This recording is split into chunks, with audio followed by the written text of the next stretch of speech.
শিক্ষক জনাব গোলাম মোস্তফা স্যারের বিদায়ী সংবর্ধনা অনুষ্ঠানে সম্মানিত সভাপতি পত্র প্রতিষ্ঠানের প্রতিষ্ঠাতা জনাব হাবিবুর রহমান সরকার উপস্থিত আছেন পত্র বিদ্যালয়ের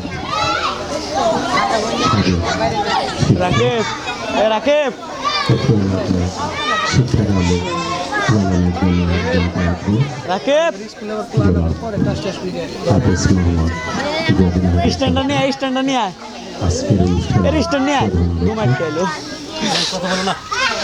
উপস্থিত আছেন মির্জাবাড়ি ইউনিয়নের সংগ্রাম সম্পাদক বিএনপি জনাব দেলোয়ার হোসেন তালুকদার এবং তরুণ না হইলেও একজন রাজনীতিবিদ আজকে এই অনুষ্ঠানে উপস্থিত আছে এই ভবনে যদি একজন আলোকিত মানুষ ভবনাদি বিশ্ববিদ্যালয়ের বারবার সভাপতি হিসাবে যার নেতৃত্বে ভবনাদি বিশ্ববিদ্যালয় অনেক উত্তর করে গিয়েছে আপনাদের কৃতি সন্তান জনাব শাহজাহান সাহেব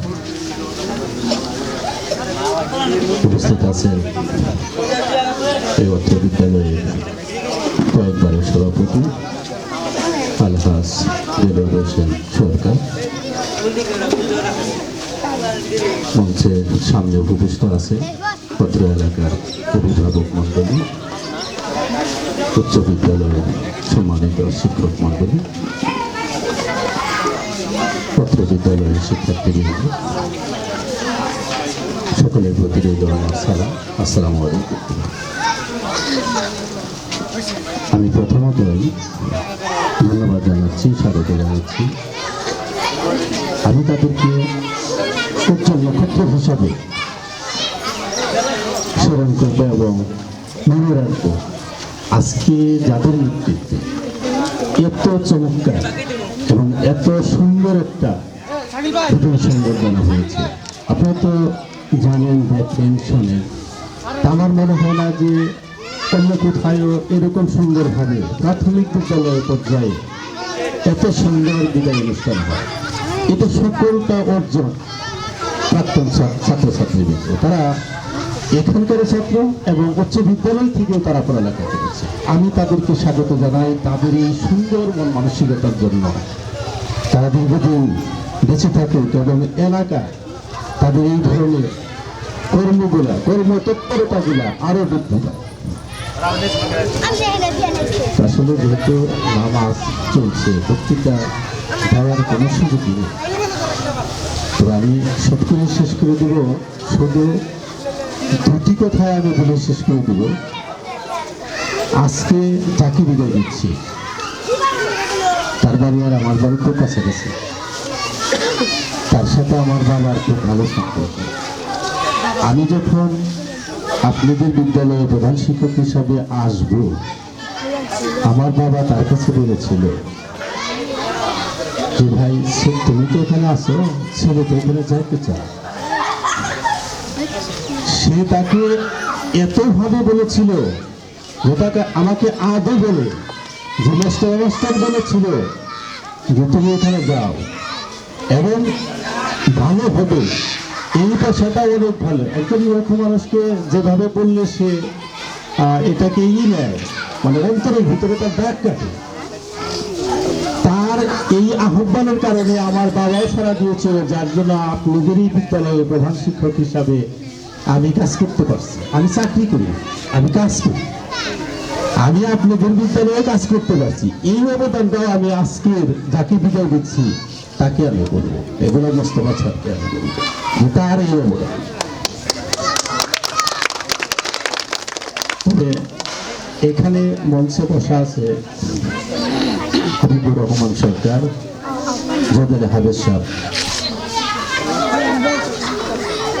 রাজনৈতিক, পারিবারিক, সামাজিকতা থাকতে পারে আপনাদের সাথে কোনো সমস্যা, কিন্তু একটা জিনিস না বললেই নয়, সত্যি সত্যি তাদের মতো ব্যক্তিত্ব যদি না থাকতো,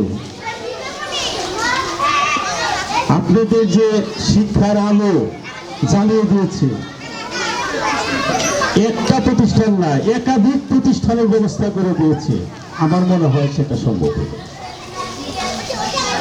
প্রাথমিক বিদ্যালয় শুরু করেছে, উচ্চ বিদ্যালয় শুরু করেছে, উচ্চ বিদ্যালয় শুরু করার পরে অনেক জমি ক্রয় করা হয়েছে, কিন্তু শুরুটা তো করতে হয়েছে।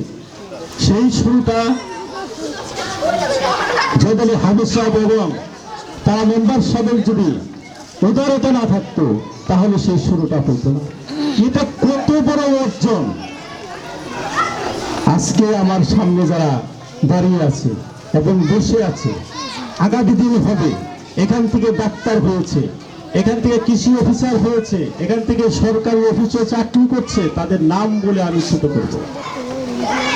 আগামী দিনগুলো এখান থেকে আরো অনেক বড় বড় পদে প্রতিষ্ঠিত হবে, এমন সন্তান এখান থেকে বেরিয়ে যাবে। আর এই বিদ্যালয় যদি তাদের মতো ব্যক্তিত্ব না করতে পারত তাহলে হয়তো বা এখান থেকে সম্ভব হতো না, অন্য কোনো জায়গায় হইত। আপনারা যারা এখানে আছেন, আপনাদের যদি সদিচ্ছা থাকে, হাই স্কুল হয়ে গেছে, একটু আমি শুনে এবং বিএনপি রাজনৈতিক ব্যক্তিত্বরা এখানে উপস্থিত আছেন। এখন আপনাদের এখানে যেহেতু জয়দল হাবিব সাহেব নিজে আছেন এবং দুলাল ভাই আছেন, আরো ওয়ার্ড সভাপতি সাহেব এখানে আছেন এবং আপনার বিএনপি নেতৃত্ববৃন্দ এখানে আছেন। আগামী দিন যদি আপনাদের নেতৃত্ব এবং আপনাদের যদি চাওয়া সঠিক থাকে, আর যারা যারা আছেন তাদের মাধ্যমে আমি মনে করি এখানে কলেজ করা সম্ভব হবে।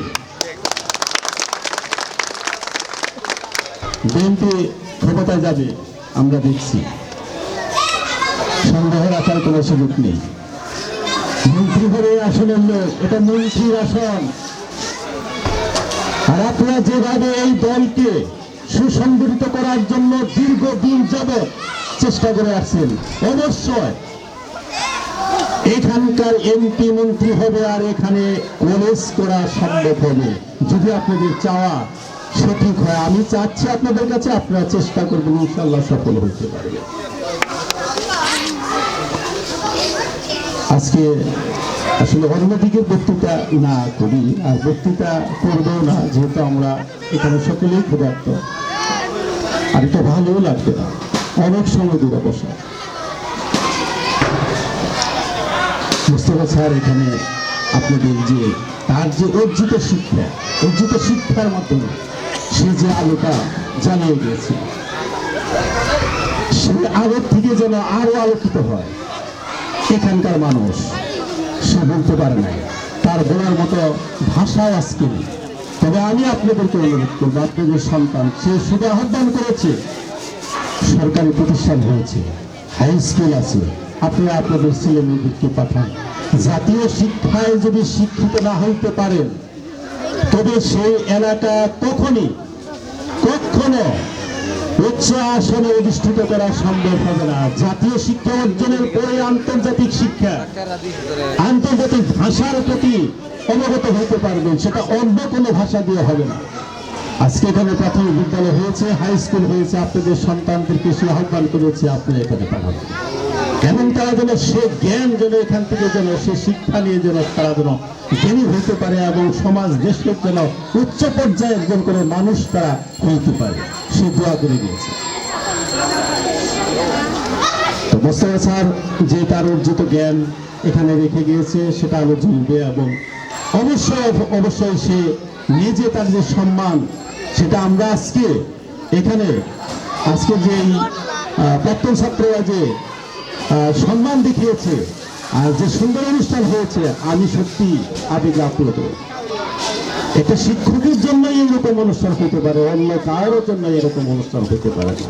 ছোট ছোট ছেলে মেয়েরা তারাও বিদায় বুঝে না, তারপরেও তারা ফুল নিয়ে আসছে স্যার কি বিদায় যাবে, বিদায় কিন্তু তারা আসলে বুঝে না, তারা এটাকে কলম নিয়ে আসছে দেওয়ার জন্য। আসলে এটা কত বড় ভালোবাসা স্যার, এটা আমরা আপনাকে দেখাইতে পারবো না। আপনি একই মাঠে আমি ছিলাম, আপনি একজন উদার মনের মানুষ ছিলেন, একজন সুন্দর মনের মানুষ ছিলেন।